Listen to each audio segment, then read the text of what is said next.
অনেকদিন ধরে সফর, রাগের তাসিরে মুরব্বীরে কয়টা পরাঘাত থাপ্পড় মারছে, নগদে মুরব্বী কইরা জমিনে মইরা গেছে। যখন মইরা গেছে, মইরা যাওয়ার পরে যুবক কয় কিছুক্ষণ পরে মাথা ঠান্ডা হয়েছে আর বলতেছে, হাই হাই কি করলাম, মদিনার বুকে একটা বৃদ্ধ মুরব্বীরে মাইরা ফালাইলাম।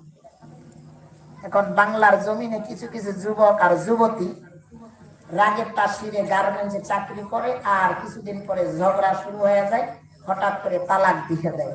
দেওয়ার পরে আমাদের কাছে ফোন করে, হুজুর রাগের তাসিরে বউরে তালাক দিয়ে দিচ্ছে, একটু হালাক করে দেন না। এটা রাগের তাসিরে কইছি, হুজুর হালাক কি করে দেওয়া যায় না? তো আমি বললাম, রাগের তাসিরে আমি একটা অস্ত্র লইয়া আপনার হাতে কোপ দিছি, হাতটাকে কাটবো না হুজুর এটা হাতেই থাকবো না। তো রাগের তাসিরে যদি আপনার হাত না থাকে তাহলে আপনার বউ থাকবো না, সোজা মাসালা। পরে একটু দেখেন না তো, যেমন এই যুবকের তালাক দেওয়ার পর অনুশোচনা হয়েছে হালাক করার জন্য, এই নজওয়ান যুবকের এই বৃদ্ধরে মারার পরে অনুশোচনা হয়েছে, আহারে কি করলাম, মদিনার এক বৃদ্ধরে মাইরা ফেলাইলাম। হঠাৎ করে এই মুরব্বীর দুই যুবক সন্তান, তার বাপরে আসরের নামাজের পরে মাগরিবের আগে ক্লাস করতে আসতেছে। আমার আব্বা আসে না কেন, যাই দেখতেছে আলীর মাথায় বাবা শুয়ে আছে।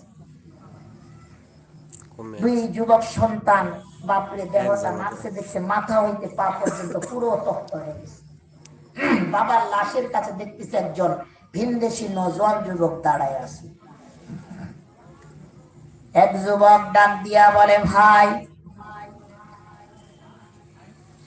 আমার আব্বারে কে মেরেছে? আমার আব্বারে কে মারছে আপনি জানেননি?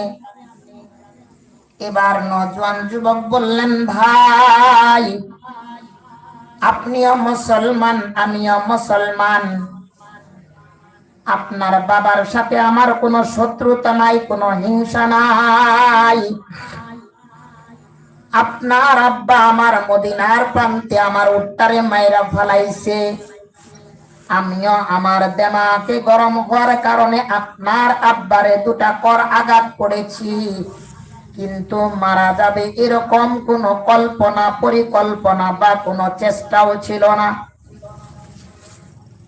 আমি দুটা থাপ্পড় দেওয়ার কারণে আপনার আব্বা দুনিয়া থেকে চলে গেছে।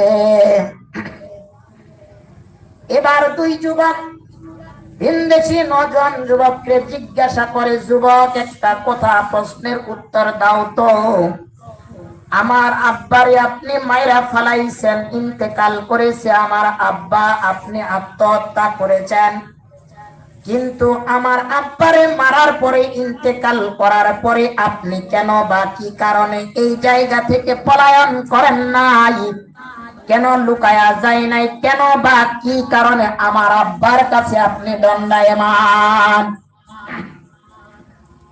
কেন দাঁড়ায় আছেন, আপনার কাছে আমি একটু জানতে চাই।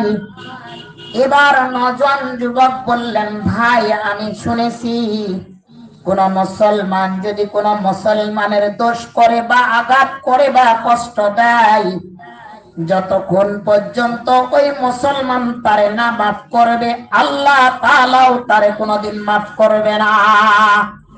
এই জন্য আমি দাঁড়ায় আছি, বৃদ্ধ মুরব্বীরে মাইরা ফেলাইছি, বৃদ্ধ মুরব্বীর কোন গার্জেন, কোন যদি অভিভাবক যদি আমারে মাফ কইরা দেয়, তাহলে তো দুনিয়ায় মাফ পেয়ে গেলাম, আল্লাহর কঠিন কাজ করায় আবদার করাইল না। বৃদ্ধ মুরব্বীর দুই সন্তান বলল, আপনার বিচার আমরা করতে চাই না, আপনার বিচারও আমরা রায় দিতে চাই না।